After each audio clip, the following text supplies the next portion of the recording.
ഇത് ഡെഫിനറ്റ്ലി ഒരു RC390 കാട്ടിയും ഒരു V3 കാട്ടിയും ഈവൻ ഒരു CBR 250R കാട്ടിയൊക്കെ ഇപ്പോൾ നമ്മൾ ഈ ജീവിച്ചിരിക്കുന്ന കാലത്ത് നമ്മളെ ആർക്കും ഒരു വിലയും കാണില്ല. അതേ കാര്യമാണ് ബൈക്കുകളുടെയും കാര്യത്തിൽ നടന്നുകൊണ്ടിരിക്കുന്നത്. അതായത് ഡിസ്കണ്ടിന്യൂഡ് ആയിക്കഴിഞ്ഞാൽ ബൈക്കിനെ പറ്റി പിന്നെ എല്ലാവരും നല്ലതൊക്കെ പറയുള്ളൂ. ആ ബൈക്കിൻ്റെ വില നമുക്ക് അപ്പോഴേ മനസ്സിലാവുള്ളൂ.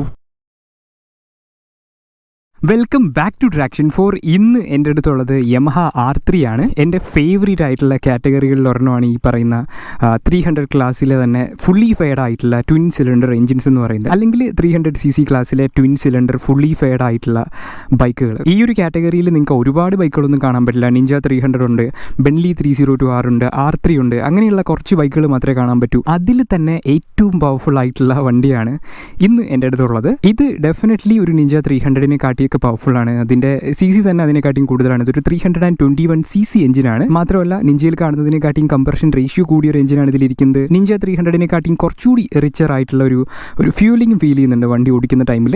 അതുകൊണ്ട് തന്നെ ഇതിൽ മൈലേജ് എന്ന് പറയുന്ന ഫാക്ടർ വളരെ കുറവാണ്.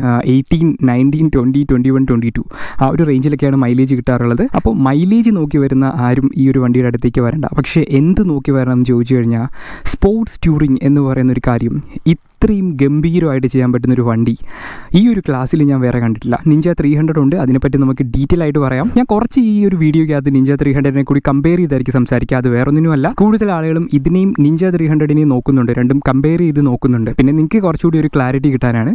ഞാൻ നിൽക്കുന്നത് അത്യാവശ്യം ഒരു കിടിലം സ്ഥലത്താണ്. ഒരു മാരക ഗ്രൗണ്ട് ഉണ്ട് അവിടെ, കംപ്ലീറ്റ് പുല്ലും കാര്യങ്ങളൊക്കെയാണ്. അപ്പോൾ നമുക്ക് ഇന്ന് ഡീറ്റെയിൽ ആയിട്ട് ഈ ഒരു വണ്ടിയുടെ കാര്യത്തിലോട്ട് പോകാം. അപ്പോൾ ആദ്യം തന്നെ വണ്ടിയുടെ ലുക്കിനെ പറ്റി പറഞ്ഞു കഴിഞ്ഞാൽ അതിഭീകരമായിട്ടുള്ള ലുക്കുള്ള വണ്ടിയാണ്, അതിലൊരു തർക്കമില്ല. ഇതിൻ്റെ ഓരോ ഫെയറിങ്ങുകളും അളന്ന് മുറിച്ച് വെച്ച പോലെയാണ്. ഷാർപ്പായിട്ടുള്ള ഡിസൈനാണ്. ഈ ഒരു ഹെഡ് എന്ന് പറയുന്നത് ഈ ബൈക്കിൻ്റെ ഏറ്റവും ബ്യൂട്ടിഫുൾ ആയിട്ടുള്ള പോർഷനാണെന്ന് ഞാൻ പറയും. ഫ്രണ്ടൊക്കെ ഭയങ്കര ഷാർപ്പായിട്ടാണ് ഡിസൈൻ ചെയ്തിട്ടുള്ളത്. പക്ഷേ എനിക്കിതിലൊരു ദുരനുഭവം ഉണ്ടായിട്ടുണ്ട്. ഒരു R3 ഓടിച്ച് ഞാനൊരു സ്ഥലത്ത് വന്നപ്പോൾ വേർഷൻ 2 പണിഞ്ഞതാണോ എന്ന് ചോദിച്ചവരെ തന്നെ ഞാൻ ഇന്നും ഓർക്കുന്നു. അത് വേറൊന്നും കൊണ്ടല്ല, ഒരു വേർഷൻ 2 ഈ ഒരു R3 എന്നൊക്കെ പറയുന്നത് പഴയ R1 ഇൻസ്പയർഡ് ആയിട്ട് വന്നിട്ടുള്ള മോഡലാണ്. പുതിയ R3 വെളിയിലൊക്കെ ലോഞ്ച് ആയിട്ടുണ്ട്. അത് ഈ ഡിസൈനിൽ നിന്ന് കംപ്ലീറ്റ്ലി മാറിയിട്ടുണ്ട്. പുതിയ R1 ആയിട്ടുള്ള ഒരു ഡിസൈനിൽ പുതിയ R1 പുതിയ R6 എന്നൊക്കെ ഇൻസ്പയർഡ് ആയ പോലെയാണ് പുതിയ R3 ഇരിക്കുന്നത്. അപ്പം ഞാൻ പറഞ്ഞു വന്നത്, ഇത് ഇനി ഇന്ത്യയിലേക്ക് റീലോഞ്ച് ചെയ്താലും ഈ ഒരു ലുക്ക് ഇനി കിട്ടുമെന്നുള്ള കാര്യത്തിൽ സംശയമുണ്ട്. കാരണം ഇനി വരുന്നുണ്ടെങ്കിൽ വെളിയിലൊക്കെ ലോഞ്ചായി നിൽക്കുന്ന ഒരു മോഡലുണ്ട്, അതുപോലെ ആയിരിക്കും വരാനുള്ള സാധ്യതയുള്ളത്. ഈ ഒരു മോഡൽ ഇനി കിട്ടാനുള്ള സാധ്യതയൊക്കെ വളരെ കുറവാണ്. എനിക്ക് പേഴ്സണലി ഈ ഒരു മോഡലിൻ്റെ അടുത്ത് തന്നെയാണ് താല്പര്യം. ഇതാണ് ലെജൻഡറി ലുക്കായിട്ട് ഫീൽ ചെയ്യുന്നത്. പിന്നെ ബൈക്ക് അത്യാവശ്യം പ്രീമിയം ആണ്. ദൂരെ നോക്കുമ്പോൾ ഉള്ളൊരു ലുക്കല്ല, അടുത്ത് പോയി നോക്കിയാലേ ബൈക്കിൻ്റെ ആ ഒരു പ്രീമിയം ക്വാളിറ്റി ഫീൽ ചെയ്യുള്ളൂ. ഇവിടെ ഹാലോജൻ ലൈറ്റാണ്. ഈ ഒരു ഒറ്റ ഹാലോജൻ ലൈറ്റ് കത്തി കിടക്കുന്നതിൻ്റെ ഐശ്വര്യം തന്നെ വേറെയാണ്. അത് നേരിട്ട് തന്നെ കാണണം. പിന്നെ മെറ്റീരിയൽ ക്വാളിറ്റി കുറച്ചുകൂടി ഒന്ന് ഇമ്പ്രൂവ് ചെയ്യാൻ തോന്നിയിട്ടുണ്ട്. അത് നിഞ്ച 300 ഒക്കെ വെച്ച് നോക്കുകയാണെന്നുണ്ടെങ്കിൽ ഇത് ഒരു സ്റ്റെപ്പ് താഴെയാണ് ഈ ഒരു മെറ്റീരിയൽ ക്വാളിറ്റി. പക്ഷേ ഫെയറിങ്ങിനൊക്കെ അത്യാവശ്യം നല്ല കട്ടിയുണ്ട്, ഒരു കുഴപ്പമില്ല. അത്യാവശ്യം സ്ട്രോങ് ആയിട്ട് തന്നെ ബൈക്ക് പാക്ക് ചെയ്തിട്ടുണ്ട്. വണ്ടി അത്യാവശ്യം ഐ ക്യാച്ചിങ് ആണ്, എല്ലാവരും നോക്കും. അത് ഞാൻ നിഞ്ച 300ൻ്റെ റിവ്യൂവിൽ പറഞ്ഞിട്ടുണ്ട്. R3 ആണോ നിഞ്ചയാണോ ഏറ്റവും കൂടുതൽ ആളുകൾ ഓടിച്ചുകൊണ്ട് പോകുമ്പോൾ ശ്രദ്ധിക്കുന്നതെന്ന് ചോദിച്ചു കഴിഞ്ഞാൽ എൻ്റെ ഒരു പേഴ്സണൽ ഫീലിൽ നിഞ്ചയാണ്. അത് വേറൊന്നും കൊണ്ടല്ല, നിഞ്ചയുടെ ആ ഒരു പച്ച കളർ കാരണമാണ്. അത് പെട്ടെന്ന് കണ്ണിൽ കയറി കൊടുക്കും. പക്ഷേ ആ ഒരു കളർ എടുത്ത് മാറ്റിക്കഴിഞ്ഞാൽ ഡിസൈൻ വൈസ് നോക്കിക്കഴിഞ്ഞാൽ ഡെഫിനറ്റ്ലി ഈ ഒരു വണ്ടി തന്നെയാണ് ബെസ്റ്റ് ആയിട്ട് എനിക്ക് തോന്നുന്നത്. കാരണം വളരെ ഷാർപ്പായിട്ടുള്ള, എന്നാൽ ആ ഒരു ഷാർപ്പ്നെസ് അതേപോലെ വെച്ചുകൊണ്ട് തന്നെ അത്യാവശ്യം ബൾക്കി ആയിട്ട് ഫീൽ ചെയ്യുന്ന ഒരു അഡാറ് ഡിസൈനാണ്. ഈ ഒരു വണ്ടിയുടെ ഏറ്റവും ഇമ്പോർട്ടൻ്റ് ആയിട്ടുള്ള, അല്ലെങ്കിൽ ഏറ്റവും ബ്യൂട്ടിഫുൾ ആയിട്ടുള്ള രണ്ട് കാര്യങ്ങളാണ് ഉള്ളത്. ഒന്ന്, ഈ ഇരിക്കുന്ന 321cc 180° ക്രാങ്ക് കോൺഫിഗറേഷനിലുള്ള ഒരു രക്ഷയില്ലാത്തൊരു എഞ്ചിൻ. രണ്ടാമത്തെ കാര്യം, ഈ ബൈക്കിൻ്റെ റൈഡിംഗ് പോഷർ. അത് ശരിക്കും എങ്ങനെയാണെന്ന് പറഞ്ഞാൽ സീറ്റ് ഹൈറ്റ് വളരെ കുറവാണ്, വളരെ സീറ്റ് ഹൈറ്റ് കുറഞ്ഞ ഒരു ബൈക്കാണ്. അതായത് റൈഡർ ഒന്ന് താന്ന് തന്നെയാണ് ഇരിക്കുന്നത്. അതിനുശേഷം ആ ഒരു ടാങ്ക് അത്യാവശ്യം പൊങ്ങി വന്നിട്ട് ആ ഒരു ഹാൻഡിൽ ബാർ അത്യാവശ്യം താന്നല്ല, പൊങ്ങി തന്നെയാണ് ഡിസൈൻ ചെയ്തിട്ടുള്ളത്. അതിനപ്പുറത്തേക്ക് ആ ഒരു വൈസർ അത്യാവശ്യം പൊങ്ങി തന്നെ ഇരിപ്പുണ്ട്. അപ്പോൾ ടോട്ടലി ഇങ്ങനൊരു ഫീലാണ്. നമ്മൾ ഒരു സ്പോർട്സ് ബൈക്കിൽ ഇരിക്കുന്ന പോലെയാണ് ഇരിക്കുന്നതെന്ന് പുറമേ തോന്നുമെങ്കിലും ആക്ച്വലി ഇത് വളരെ വളരെ അപ്രീറ്റ് ആയിട്ടുള്ള ഒരു പോഷറാണ്. ഇത് ഡെഫിനറ്റ്ലി ഒരു RC390 കാട്ടിയും ഒരു V3 കാട്ടിയും ഈവൻ ഒരു CBR 250R കാട്ടിയൊക്കെ അപ്രീറ്റ് ആയിട്ടുള്ള ഒരു പോഷറാണ്. So ultimate level of comfort, ഇതിൻ്റെ ടൂറിംഗ് കേപ്പബിലിറ്റി, ഇതിൻ്റെ സ്പോർട്സ് ടൂറിംഗ് ക്വാളിറ്റികളൊക്കെ ഞാനിത് ഓടിക്കുമ്പോൾ പറഞ്ഞുതരാം. നമുക്ക് എന്തായിരുന്നാലും വണ്ടി ഓടിച്ചുകൊണ്ട് സംസാരിക്കാം. നിങ്ങളിപ്പോൾ കാണുമ്പോൾ വണ്ടി കുറച്ച് ഇല്ലീഗലായിട്ടിരിക്കുകയാണ്. കാരണം മിററില്ല, അങ്ങനെ കുറച്ച് സാധനങ്ങളൊന്നും ഇല്ല. അതിന് കാരണം എന്താണെന്ന് വെച്ചാൽ ഇതൊന്ന് മോഡിഫൈ ചെയ്യാനായിട്ട് നിർത്തിയിരിക്കുന്ന ഒരു ബൈക്കാണ്. ഉടനെ ഇത് മോഡിഫൈ ചെയ്ത് അൾട്ടർ ചെയ്ത് ഒരു ട്രാക്ക് സ്പെക്കിലേക്ക് മാറ്റാനുള്ളൊരു തയ്യാറെടുപ്പിനിടയിലാണ് ഞാൻ ഈ വീഡിയോ ചെയ്യുന്നത്. അതുകൊണ്ടാണ്. അപ്പോൾ നമുക്ക് കൂടുതൽ കാര്യങ്ങൾ വണ്ടി ഓടിച്ചുകൊണ്ട് സംസാരിക്കാം.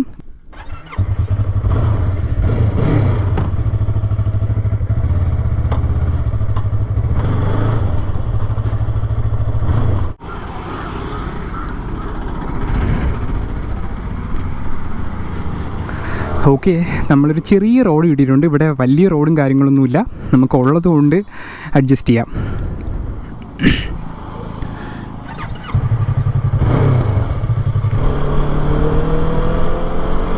അപ്പോൾ ഇനി നമുക്ക് വണ്ടിയുടെ കാര്യങ്ങളിലോട്ട് പോകാം. ഞാൻ ശ്രദ്ധിച്ചിട്ടുള്ളൊരു കാര്യമുണ്ട്, ഇപ്പോൾ നമ്മൾ ഈ ജീവിച്ചിരിക്കുന്ന കാലത്ത് നമ്മളെ ആർക്കും ഒരു വിലയും കാണില്ല.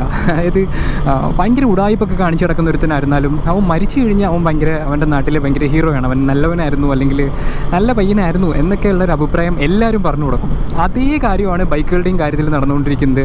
അതായത് ഡിസ്കണ്ടിന്യൂഡ് ആയിക്കഴിഞ്ഞാൽ ബൈക്കിനെ പറ്റി പിന്നെ എല്ലാവരും നല്ലതൊക്കെ പറയുള്ളൂ. ആ ബൈക്കിൻ്റെ വില നമുക്ക് അപ്പോഴേ മനസ്സിലാവുള്ളൂ. അതിന് ഒരുപാട് എക്സാമ്പിളുകളുണ്ട്. ഇപ്പോൾ BS3 NS200 എന്ന് പറയുന്നത് അതിൻ്റെ പവറും കാര്യങ്ങളൊക്കെ നമ്മളിപ്പോഴാണ് BS6 ഒക്കെ വെച്ച് നോക്കുമ്പോഴാണ് നമുക്ക് അതിൻ്റെ ഒരു വില മനസ്സിലാവുന്നത്. BS3 RC390 Duke 390 എന്നൊക്കെ പറയുന്നത് KTMൻ്റെ ഒഫീഷ്യൽ വാടക കൊലയാളികൾ എന്നൊക്കെ അറിയപ്പെട്ടിരുന്ന കാലമൊക്കെ ഉണ്ടായിരുന്നു. പക്ഷേ ഇപ്പോൾ BS3 എന്നൊക്കെ പറയുന്നത് ലെജൻഡറി ബൈക്കുകളാണ്. അതുപോലെ തന്നെ ഈ ഒരു ബൈക്ക് ഇറങ്ങിയ ടൈമിൽ ഇത് ഇച്ചിരി പ്രൈസ് കൂടി ഇറങ്ങിയ ഒരു ബൈക്കായിരുന്നു. ഇതിൻ്റെ പ്രൈസ് ടാഗ് കുറച്ച് കൂടുതലായിരുന്നു, കുറച്ചല്ല ഒരു പൊടിക്ക് അപ്പുറത്തേക്ക് കൂടുതലായിരുന്നു. ഇതിന് നല്ല പ്രൈസ് ഉണ്ടായിരുന്നു. അതുകൊണ്ട് തന്നെ എല്ലാവരും ആ ഒരു പ്രൈസിന് ബൈക്കില്ല എന്നുള്ളൊരു അഭിപ്രായം പറഞ്ഞിട്ടുള്ള ആളുകളുണ്ട്. അതുകൊണ്ട് തന്നെ ഇത് ഒരുപാടൊന്നും ഇറങ്ങിയിട്ടില്ല. ബൈക്ക് റെയറാണ്. ആ ഒരു പ്രൈസ് കൂടിയിരുന്നുകൊണ്ട് തന്നെ ഒരുപാട് ആളുകൾ ഈ ബൈക്കിലേക്ക് നോക്കിയിട്ടില്ല. പക്ഷേ ഇത് ഡിസ്കണ്ടിന്യൂഡ് ആയതിന് ശേഷം ഈ ബൈക്കിന് വേണ്ടിയിട്ട് ഒരുപാട് ആളുകൾ ഇപ്പോഴും നെട്ടോട്ട് ഓടുന്നുണ്ട്. സെക്കൻഡ് ഹാൻഡ് മാർക്കറ്റിൽ വളരെയധികം വാല്യൂ ഉള്ളൊരു ബൈക്കാണിത്. അതിൽ എനിക്ക് അത്ഭുതമൊന്നുമില്ല. കാരണം എന്താണെന്ന് പറഞ്ഞാൽ ഈ Ninja 300 ആയിരുന്നാലും ഈ ഒരു R3 ആയിരുന്നാലും നമുക്ക് വിശ്വസിച്ചെടുക്കാൻ പറ്റുന്ന ട്രസ്റ്റ്ഫുൾ ആയിട്ടുള്ള ബൈക്കുകളിൽ ഒരെണ്ണമാണ്. അതായത് ഇതിൻ്റെ എഞ്ചിൻ എന്നൊക്കെ പറയുന്നത് കല്ല് പോലത്തെ എഞ്ചിനാണ്. ഇനി എന്തൊക്കെ പ്രശ്നങ്ങൾ പറ്റിയാലും ആ ഒരു എഞ്ചിൻ അധികം പണികളോ കാര്യങ്ങളോ ഒന്നും ഉണ്ടാവില്ല. അത്രയും ബിൽഡ് ക്വാളിറ്റി ഫീൽ ചെയ്യുന്ന ബൈക്കുകളാണ് ഇതും Ninja 300 ഒക്കെ. അപ്പോൾ ഇങ്ങനെയുള്ള ബൈക്കുകളിലേക്കൊക്കെ നമുക്ക് നല്ല കോൺഫിഡൻസോട് കൂടി തന്നെ അപ്രോച്ച് ചെയ്യാം എന്നുള്ളതാണ് ഇതിലെ ഏറ്റവും വലിയൊരു ക്വാളിറ്റി എന്ന് പറയുന്നത്. പിന്നെ ഇതിൻ്റെ എഞ്ചിൻ്റെ കാര്യത്തിലൂടെ പോയി കഴിഞ്ഞാൽ ഇത് നിങ്ങൾക്ക് കിട്ടാവുന്നതിൽ വെച്ച് 300 ക്ലാസ്സിലെ ബെസ്റ്റ് ക്ലാസ് എഞ്ചിൻസിൽ ഒരെണ്ണമാണ്. അതായത് 321cc 180 ഡിഗ്രി ക്രാങ്ക് കോൺഫിഗറേഷനുള്ള ഒരു എഞ്ചിനാണ്. അതായത് പ്യൂർലി ബാലൻസ്ഡ് ആണ് എഞ്ചിൻ. എഞ്ചിൻ്റെ അകത്ത് അധികം പവർ ലോസോ കാര്യങ്ങളൊന്നുമില്ല. വൈബ്രേഷനൊക്കെ വളരെ മിനിമലാണ്.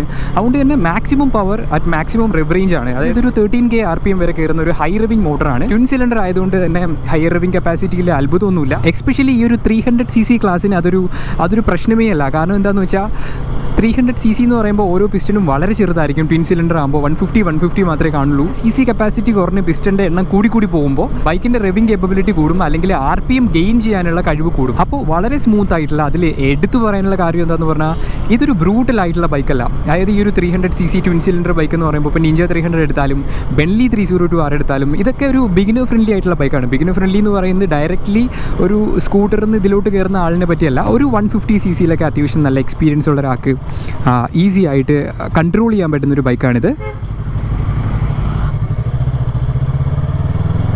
അതിന് കാരണം എന്താണെന്ന് വെച്ചാൽ ഇതിന് നല്ല പവറുണ്ട്. പക്ഷേ പവർ കംപ്ലീറ്റ്ലി നിങ്ങളുടെ കയ്യിലാണ്. അതായത് ഇതിൻ്റെ RPM റേഞ്ച് ഒരു 7000 RPM 8000 RPM ശേഷം മാത്രമേ ആ ഒരു പെർഫോമൻസ് നിങ്ങൾക്ക് ഫീൽ ചെയ്യുള്ളൂ, ആ ഒരു ബമ്പ് ഫീൽ ചെയ്യുള്ളൂ. അതിന് താഴെയൊക്കെ ആ ഒരു ടോർക്ക് ഡിസ്ട്രിബ്യൂട്ട് ചെയ്തിരിക്കുന്നതൊക്കെ ഭയങ്കര ലീനിയർ ആയിട്ടാണ്. ഇതിൻ്റെ പവർ കംപ്ലീറ്റ്ലി ലീനിയർ ആണ്. പെട്ടെന്നൊന്ന് കൈ കൊടുത്താൽ പോലും ബൈക്ക് നമ്മളെ കൊണ്ടുപോകും, പക്ഷേ അതും വളരെ ലീനിയർ ആയിട്ടാണ് ഫീൽ ചെയ്യുന്നത്. ഇപ്പോൾ 390 ആയിട്ടൊക്കെ ഇതിനെ കമ്പയർ ചെയ്യുന്ന ആളുകളുണ്ടാവും. 390 ആയിട്ട് ഇതിനെ കമ്പയർ ചെയ്യാൻ പറ്റില്ല. അതൊരു സിംഗിൾ സിലിണ്ടർ എഞ്ചിനാണ്, ഇതൊരു ട്വിൻ സിലിണ്ടറാണ്. അപ്പോൾ കമ്പയർ ചെയ്യാൻ പറ്റില്ല. പക്ഷേ 390 എടുക്കണോ R3 എടുക്കണോ എന്ന് കൺഫ്യൂഷൻ അടിച്ചിരിക്കുന്ന ആളുകളുണ്ടാവും. അവർക്ക് വേണ്ടി ഞാൻ കുറച്ച് കാര്യം പറഞ്ഞുതരാം. 390ക്ക് ഒരു മൂഡുണ്ട്, ഒരു പ്രത്യേക മൂഡുണ്ട്. ആ ഒരു മൂഡിലേ നമുക്ക് വണ്ടി ഓടിക്കാൻ പറ്റും. അല്ലാതെ നമ്മുടെ മൂഡ് അനുസരിച്ച് അവൻ വഴങ്ങി തരില്ല.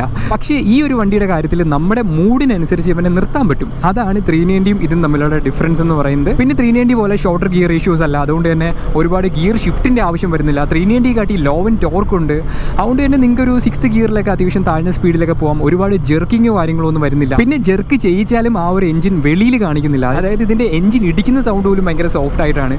അത്രയും ക്ലീൻ ആയിട്ടുള്ള, അത്രയും നീറ്റ് ആയിട്ടുള്ളൊരു വണ്ടിയാണ് Yamaha R3 എന്ന് പറയുന്നത്. പിന്നെ എടുത്തു പറയാനുള്ളൊരു കാര്യം ഇതിൻ്റെ ടൂറിംഗ് കേപ്പബിലിറ്റിയാണ്.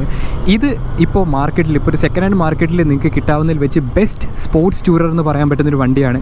ഇതാണ് ശരിക്കും പറഞ്ഞാൽ സ്പോർട്സ് ടൂറർ എന്ന് പറയുന്നത്. ഇതിൽ ചെയ്യുന്നതിനെയാണ് ശരിക്കും സ്പോർട്സ് ടൂറിംഗ് എന്ന് പറയുന്നത്. എനിക്ക് പേഴ്സണലി ഈ ഒരു ക്ലാസ്സിൽ ഏറ്റവും ഇഷ്ടപ്പെട്ട ബൈക്കിൽ ഒരെണ്ണമാണ് Ninja 300. ഞാൻ സ്പോർട്സ് ടൂറിംഗ് ചെയ്യാനായിട്ട് ഏറ്റവും കൂടുതൽ ആഗ്രഹിക്കുന്നൊരു വണ്ടിയും Ninja 300 ആണ്. പക്ഷേ എപ്പോഴൊക്കെ R3 ഓടിച്ചിട്ടുണ്ടോ അപ്പോഴൊക്കെ ഞാൻ ആ ഒരു സത്യം മനസ്സിലാക്കിയിട്ടുണ്ട്. അതായത് Ninja 300-നെക്കാട്ടിയും ഒരു പൊടി കൂടി സ്പോർട്സ് ടൂറിംഗ് കംഫർട്ടബിൾ ആയിട്ടില്ലെങ്കിൽ സ്പോർട്സ് ടൂറിംഗ് ചെയ്യാൻ പറ്റുന്ന ഒരു വണ്ടിയാണ് ഇത് എന്നുള്ള കാര്യം. അത് കുറച്ച് ഡിബേറ്റബിൾ ആയിട്ടുള്ളൊരു സബ്ജക്റ്റാണ്. പക്ഷേ ഞാനിങ്ങനെ മനസ്സിലാക്കാറുണ്ട് ഓടിക്കുന്ന ടൈമിൽ ഇത് തന്നെയാണ് ബെസ്റ്റ് എന്നുള്ള രീതിക്ക്. അതിനുശേഷം ഞാൻ വീട്ടിൽ പോയിരുന്നിട്ട് ഇങ്ങനെ ചിന്തിച്ച് മാറ്റുകയാണ് ചെയ്യാറുള്ളത്. Ninja 300 തന്നെയാണ് ബെസ്റ്റ് എന്നുള്ള രീതിക്ക്. സത്യം പറഞ്ഞാൽ ഇത് Ninja 300-നെക്കാട്ടിയും ഞാൻ സ്പോർട്സ് ടൂറിങ്ങിൽ ഒരു പൊടി കൂടി മുകളിലേക്ക് വെക്കുന്ന ഒരു ബൈക്കാണ്. കാരണം ഞാൻ പൊസിഷൻ്റെ കാര്യം പറഞ്ഞു, ഇത് അൾട്ടിമേറ്റ് ലെവലാണ്. നമ്മൾ ചെറുതായിട്ടൊന്ന് കുഴിയിലേക്ക് ഇരിക്കുന്ന പോലെയാണ്. നമ്മുടെ ഹാൻഡിൽ ബാറും ബാക്കിയുള്ള കാര്യങ്ങളെല്ലാം ഒന്ന് നൂന്ന് വന്നിരിക്കുന്ന പോലെയാണ്. ആ 2 മിറർ കൂടി ഈ ബൈക്കിനുണ്ടായിരുന്നെങ്കിൽ നമ്മൾ എന്തോ ഒരു വലിയ സാധനത്തിൽ ഇരുന്ന് പോകുന്ന പോലത്തെ ഒരു ഫീൽ ആയിരുന്നു. അതുപോലെ തന്നെ അത്യാവശ്യം ബെറ്റർ ഹാൻഡിലിങ്ങും ഉണ്ട്. മെയിൻ ആയിട്ടുള്ള കുഴപ്പം എന്താണെന്ന് പറഞ്ഞാൽ ഇതിൻ്റെ സസ്പെൻഷൻ ഭയങ്കര സോഫ്റ്റ് ആണ്. ഒരു സ്പോർട്സ് ടൂറർ എങ്ങനെയാണോ സസ്പെൻഷൻ ഇരിക്കേണ്ടത്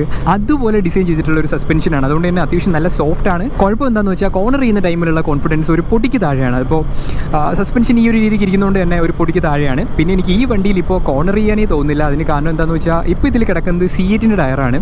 അത്യാവശ്യം നല്ലൊരു ടയർ കൂടി ഇല്ലാന്നുണ്ടെങ്കിൽ ഇതിൽ കോർണർ ചെയ്യാനായിട്ട് കുറച്ചൊന്ന് ബുദ്ധിമുട്ടേണ്ടി വരും. അതൊരു കോർണർ എടുക്കുന്നതിൻ്റെ ആ ഒരു ഫീൽ കിട്ടത്തില്ല. പിന്നെ വൈബ്രേഷൻസ് എന്ന് പറയുന്നത് പൊതുവേ ബൈക്ക് നല്ല കണ്ടീഷൻ ആണെന്നുണ്ടെങ്കിൽ വളരെ നീറ്റാണ്, ഒരു പ്രോബ്ലം ഇല്ല. വൈബ്രേഷനൊക്കെ വളരെ ക്ലീൻ ആയിട്ടുള്ളൊരു വണ്ടിയാണ്. ഇതിൻ്റെ എഞ്ചിൻ്റെ ഭാഗത്തുനിന്നോ ഹാൻഡിൽ ബാറിൻ്റെ ഭാഗത്തുനിന്നോ അനോയിങ് ആയിട്ട് വൈസറിൻ്റെ ഭാഗത്തുനിന്നോ ഇതിൻ്റെ ഒരു പാർട്സിൽ നിന്നോ വൈബ്രേഷൻ കയറുന്നില്ല എന്നുള്ളത് ഇമ്പോർട്ടൻ്റ് ആയിട്ടുള്ള കാര്യമാണ്. ഈവൻ ഇങ്ങനെ കാല് വെച്ച് നമ്മൾ ഹഗ് ചെയ്തിരിക്കുമ്പോൾ പോലും ആ ഒരു പ്ലാസ്റ്റിക് പീസിൽ നിന്ന് പോലും അധികം വൈബ്രേഷൻ കാലിലേക്ക് വരുന്നില്ല എന്നുള്ളതും ഇമ്പ്രസീവ് ആയിട്ടുള്ള കാര്യമാണ്. ബൈക്ക് ഉണ്ടാക്കുന്നുണ്ടെങ്കിൽ ഇങ്ങനെയൊക്കെ തന്നെ ഉണ്ടാക്കണം എന്ന് തന്നെ പറയേണ്ടി വരും. പിന്നെയും എടുത്തു പറയേണ്ട ഒരു ക്വാളിറ്റിയാണ് ഇതിൻ്റെ ക്രൂസിംഗ് സ്പീഡ് എന്ന് പറയുന്നത്. ഈ ഒരു ബൈക്കിന് ഒരു 140, 150 എന്നൊക്കെ പറയുന്നത് ഒന്നുമല്ല. അതായത് ഒരു 130, 140, 150 നിങ്ങൾക്ക് ഇങ്ങനെ ചുമ്മാ ക്രൂസ് ചെയ്യാം. ആ ഒരു സ്പീഡിലൊന്നും ഒട്ടും തന്നെ സ്ട്രെസ് ഇല്ല. അതായത് ഇതിൻ്റെ ഒരു RPM റേഞ്ചിലും അനാവശ്യമായിട്ടുള്ള സ്ട്രെസ്സോ കാര്യങ്ങളൊന്നും ഫീൽ ചെയ്യില്ല. ആ ഒരു 130, 140 പോലും ബൈക്ക് ഭയങ്കര ഹാപ്പി ആയിട്ട് എഞ്ചിൻ ഭയങ്കര ചില്ലായിട്ടിരിക്കുന്ന പോലെയാണ് ഫീൽ ചെയ്യുന്നത്. അത്രയ്ക്ക് സ്ട്രെസ് ഇല്ലാത്തൊരു ബൈക്കാണ്. സോ ബെറ്റർ ക്രൂസിംഗ് സ്പീഡ് നിങ്ങൾക്ക് കിട്ടും. പിന്നെ ഇതിൻ്റെ ബ്രേക്സ് ആണ് കുറച്ചുകൂടെ ഒന്ന് ഇമ്പ്രൂവ് ചെയ്താൽ കൊള്ളാമെന്ന് തോന്നിയിട്ടുള്ളത്. അതായത് ഈ ഒരു സ്പീഡിലോ അല്ലെങ്കിൽ ഒരു 100, 120, 130 യാതൊരു കുഴപ്പമില്ല, നല്ല കോൺഫിഡൻസ് കിട്ടുന്ന ബ്രേക്സ് ആണ്. പക്ഷേ ഇതൊരു 160, 170 ഒക്കെ കയറി പോകുന്നൊരു ബൈക്കാണ്, നല്ല ടോപ്പ് എൻഡുള്ളൊരു ബൈക്കാണ്. അപ്പോൾ അങ്ങനെയൊക്കെ നോക്കുമ്പോൾ ഇതിന് കുറച്ചുകൂടി ബെറ്റർ ആയിട്ടുള്ളൊരു ബ്രേക്കിംഗ് ബൈറ്റ്, ഇനിഷ്യൽ ബൈറ്റ് കിട്ടിയിരുന്നെങ്കിൽ കൊള്ളാമെന്ന് എനിക്ക് തോന്നിയിട്ടുണ്ട്. എന്നാൽ ഇപ്പോൾ ഉള്ള ബ്രേക്ക് എന്ന് പറയുന്നത് ഒരു RC 390 പോലെ ചടപടാന്നുള്ളൊരു ബ്രേക്കിംഗ് കാര്യങ്ങളൊന്നുമല്ല. അത്യാവശ്യം സോഫ്റ്റ് ആയിട്ടുള്ള, അത്യാവശ്യം ബിഗിനർ ഫ്രണ്ട്ലി ആയിട്ടുള്ളൊരു ബ്രേക്ക് എന്ന് തന്നെ പറയാം. അതുകൊണ്ട് തന്നെ ഇതിൻ്റെ പവർ ആയിരുന്നാൽ പോലും ഇതിൻ്റെ ബ്രേക്കിംഗ് ആയിരുന്നാൽ പോലും ഓവറോൾ ഈ ബൈക്ക് എന്ന് പറയുന്നത് തന്നെ ഒരു ബിഗിനർ ആയിട്ടുള്ള ഒരാൾക്ക്, അതായത് ബൈക്ക് ഓടിച്ച് എക്സ്പീരിയൻസ് ഉള്ള എന്നാൽ ട്വിൻ സിലിണ്ടർ ബൈക്കൊന്നും ഓടിക്കാത്ത ഒരാൾക്ക് ധൈര്യമായിട്ട് എടുത്ത് ഓടിക്കാൻ പറ്റുന്ന ബൈക്കാണ് ഇതും. നിഞ്ച 300, ബെൻലി 302R എന്നൊക്കെ പറയുന്നത്. സോ പേടിക്കാതെ തന്നെ ഈ ബൈക്ക് എടുത്ത് ഓടിക്കാം. പിന്നെ ഇതിൻ്റെ സർവീസ് കോസ്റ്റ്, ഇതിൻ്റെ മെയിൻ്റനൻസ് കോസ്റ്റ്, അങ്ങനെയുള്ള കാര്യങ്ങളിലോട്ടൊക്കെ പോയി കഴിഞ്ഞാൽ ഇതിൻ്റെ മെയിൻ്റനൻസ് കോസ്റ്റ് ഇപ്പോൾ നിഞ്ചയൊക്കെ വെച്ച് നോക്കുകയാണെന്നുണ്ടെങ്കിൽ ഒരു പൊടിക്ക് താഴെയാണ്, വലിയ കുഴപ്പമൊന്നുമില്ല, ഒരുപാട് ഹൈ അല്ല എന്ന് ഞാൻ പറയും ഒരു ട്വിൻ സിലിണ്ടറിൻ്റെ റേഞ്ചിൽ നോക്കുമ്പോൾ. പക്ഷേ ഇതിൻ്റെ പാർട്സിന് അത്യാവശ്യം നല്ല വിലയുണ്ട്. ഇത് വീണ് കഴിഞ്ഞാൽ അത്യാവശ്യം നല്ല പ്രൈസ് പൊട്ടും. അതുകൊണ്ട് തന്നെ ഓണേഴ്സൊക്കെ ഉണ്ടെങ്കിൽ ഫ്രെയിം സ്ലൈഡറും കാര്യങ്ങളൊക്കെ വാങ്ങിച്ചു വയ്ക്കുന്നത് വളരെ നല്ല കാര്യമായിരിക്കും. കാരണം ഇതിൻ്റെ കിറ്റിനൊക്കെ അത്യാവശ്യം നല്ല വിലയുണ്ട്. അപ്പോൾ മെയിൻ്റനൻസ് കോസ്റ്റ് ഒരുപാടൊന്നുമില്ല, പക്ഷേ ഇതിൻ്റെ പാർട്സിന് അത്യാവശ്യം പ്രൈസ് ഉണ്ട്. അപ്പോൾ അതൊക്കെ നോക്കി വേണം ഈ ഒരു ബൈക്കിലേക്ക് അപ്രോച്ച് ചെയ്യാനായിട്ട്. അപ്പോൾ ഇതാണ് ഈ ഒരു ബൈക്ക്. മാരകമായിട്ട് നിങ്ങൾക്ക് സ്പോർട്സ് ടൂറിംഗ് ചെയ്യാൻ പറ്റുന്ന ഒരു ബൈക്കാണിത്. സ്പോർട്സ് ടൂറിംഗ് എന്ന് പറയുന്നത് നിങ്ങൾക്ക് ടൂറിംഗ് ഇഷ്ടമാണ്, പക്ഷേ ഒരു സ്പോർട്സ് ബൈക്കിൽ അത് കംഫർട്ടബിൾ ആയിട്ട് ചെയ്യണം എന്നുള്ളൊരു കൺസെപ്റ്റിലാണെന്നുണ്ടെങ്കിൽ നിങ്ങൾക്ക് എടുക്കാൻ പറ്റുന്ന ഇപ്പോൾ അവൈലബിൾ ആയിട്ടുള്ള സെക്കൻഡ് ഹാൻഡ് മാർക്കറ്റിൽ അവൈലബിൾ ആയിട്ടുള്ള, ഇപ്പോൾ ഈ ഒരു ബൈക്കില്ല, സെക്കൻഡ് ഹാൻഡ് മാർക്കറ്റിൽ അവൈലബിൾ ആയിട്ടുള്ള ബെസ്റ്റ് ക്ലാസ് ബൈക്കുകളിൽ ഒരെണ്ണമാണിത്. ബൈക്ക് ഇപ്പോൾ ജീവിച്ചിരിപ്പില്ലെങ്കിലും ഇതിൻ്റെ ആ ഒരു എന്താ പറയുക പ്രതാപത്തിന് ഇപ്പോഴും ഒരു കുറവുമില്ല. ബൈക്ക് ഓൺ ഫയറാണ് ഇപ്പോഴും. അപ്പോൾ ഇത്രയേ ഉള്ളൂ എൻ്റെ Yamaha R3യുടെ വീഡിയോ. നിങ്ങൾക്കൊരു വീഡിയോ ഇഷ്ടപ്പെട്ടു എന്ന് കരുതുന്നു. അപ്പോൾ എപ്പോഴും പറയുന്ന പോലെ അടുത്തൊരു ബൈക്കുമായിട്ട് അല്ലെങ്കിൽ അടുത്തൊരു ബൈക്കിൻ്റെ കാര്യങ്ങളുമായിട്ട് അടുത്തൊരു വീഡിയോയിൽ കാണാം. അതുവരെ signing off from this channel Traction 4. By.